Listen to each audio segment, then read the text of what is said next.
Hello guys, চলে এলাম আর একটা ব্লগ নিয়ে। আমি একটু রেডি হয়ে উঠেছি।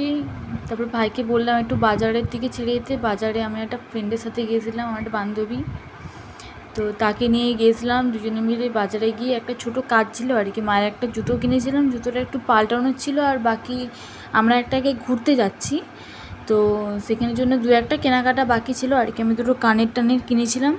বাকি বাজারের ভিতরে গিয়ে আর আমার ব্লগ নেওয়া হয়নি, ভিডিও করা হয়নি, কারণ আমার এতটাই শরীর খারাপ হয়ে গেছিলো যে আর ব্লগটা নিতে পারিনি। এটা হচ্ছে আমাদের ঘাটালের ভাষাপোল, নদীটা খুব ভালো লাগলো এখান থেকে, সামনে থেকে যে ব্রিজটা দেখা যাচ্ছে, ব্রিজ। বাকি নদীতে এত সুন্দর হাওয়া দিচ্ছিলো ভাষাপোলটাতে না, মানে শরীর পুরো জুড়িয়ে যাবে। এই যে কানের দোকানটা এসেছিলাম একটা কানের নিতে, এই কাকিমাটা আবার তাকিয়ে আছে। বাকি বাড়িতে এসে এই যে আমাদের পাখি মিঠু মিঠু এসলেই সঙ্গে সঙ্গে চলে আসে। বাকি এই যে একটু নাইট ওয়ার্ক করতে আসছিলাম, একটু হেঁটে ফেটে ঘর চলে আসছি। টাটা বাই বাই, আবার দেখা হচ্ছে পরের ব্লগ।